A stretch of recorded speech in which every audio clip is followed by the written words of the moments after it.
I paid close attention to Broncos Cardinals. And that was on Friday night. Broncos Cardinals. Let's ride. And there was this whole thing about, hey, Sean Payton comes to Denver. He's this offensive mastermind, future Hall of Fame head coach, really helped turn the career around of a future Hall of Fame quarterback in Drew Brees. Joins Denver, a team coming off of a disappointing is the understatement of the day season with Nat Hackett as the head coach. Russell Wilson comes in. We assume he's going to take the Broncos. I was the idiot in the room who had them going on to the Super Bowl and winning the darn thing. But many thought, hey, this is a playoff team. If Kansas City's a team to beat in the AFC West, Denver's like number 2. Maybe they compete with the Chargers for that spot, make the playoffs. And obviously it ended up being a disaster, and Russ had a horrendous season. Arguably is the worst quarterback in football. But now you have Sean Payton. So how does this work?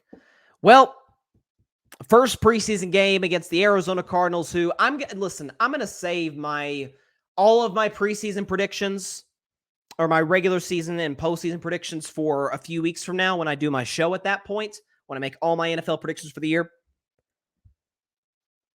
I'm not sure the Cardinals are going to win a game this year, and I'm dead serious when I say that. I don't love the head coach hiring of Gannon. Kyler's out. You have Colt McCoy quarterback. The roster is an absolute shambles. Frankly, it benefits them to tank so they could get one of the more talented quarterbacks we've seen in Caleb Williams. He's a generational talent at that position. So you have that team playing its second and third stringers. And here's how the drives went for the Denver Broncos on Friday night. 3 and out, punt. 5 plays after an interception. They don't gain a whole lot of ground. Missed field goal. Put together a decent drive. Another missed field goal. And finally, they put together one drive at the end. Russell threw that pass to Judy for the touchdown. And then Sean Payton took the starters out.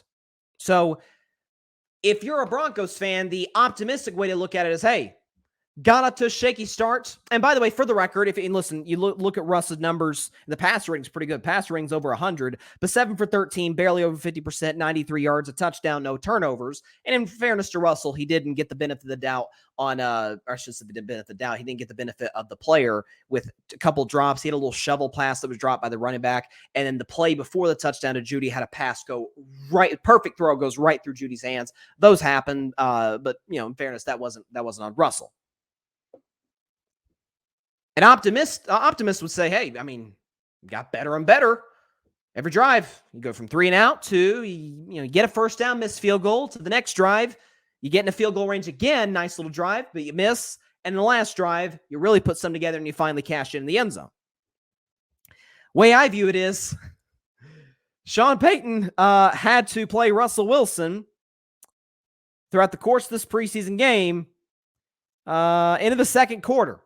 Midway through the second quarter. This wasn't a thing that they planned to do. I'm sure if Sean Payton had his way, Denver goes right down the field, first drive, scores a touchdown, he'd take his starters out. Maybe put him in for another drive, who knows? That's what Reed did with Patrick Mahomes yesterday against the Saints. Took a 4-drive score against the Cardinals. Again, probably the worst team in football, against their second and third stringers. I think that's at least a little cause for concern, and opens up the bigger question. Maybe not today, but certainly in the future, if this continues for Denver, is Russell washed? Like, is he really what I talked about last year? Like, is he really this is it? Have we seen the best of Russ? Let's put that aside. Have we seen the last of a competent Russ? Can even Sean Payton not fix this guy?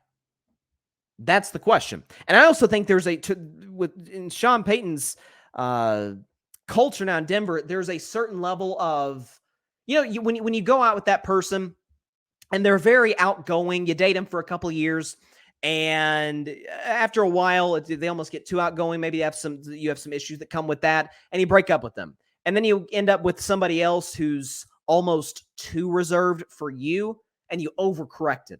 I almost wonder if Sean Payton hasn't done the same, because last year we heard the reports that Russell had his own office in Denver, which is, even for Tom Brady and Mahomes, that's like unheard of for quarterbacks. He's got his own office. There's some locker room issues. It's kind of loose, not a whole lot of discipline. The coach doesn't know clock management. It's just kind of a disaster. It's a mess.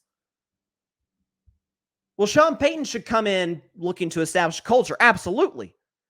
But he has a set of listed rules for the Broncos during the preseason when the starters are pulled out. Here are the rules. First, no uniforms off after you're done playing. Number 2, no sunglasses. Well, you know, protect your eyes, I would think. Number 3, this feels like a shot at Joe Burrow. No bucket hats. And number 4, no interviews during the game. And the funny thing is, Garrett Wilson of the Jets, we know that there's some history with Sean Payton and the Jets taking a shot at Nat Hackett, who's the Jets OC. Garrett Wilson of the Jets broke all of those rules the other day in an interview. He did an interview, wore a bucket hat with glasses on, with his uniform off. It's like, man, I cannot. Week 5 can't get here soon enough when those two play in the Mile High. That's going to be fun. But I'm seeing this, and it's like, was there too much of an overcorrection in terms of, yes, you're trying to build a culture, but you also, and Sean Payton, the funny thing is, he's not known, at least from what I've read, as a Belichickian, just show up, do your job, go home.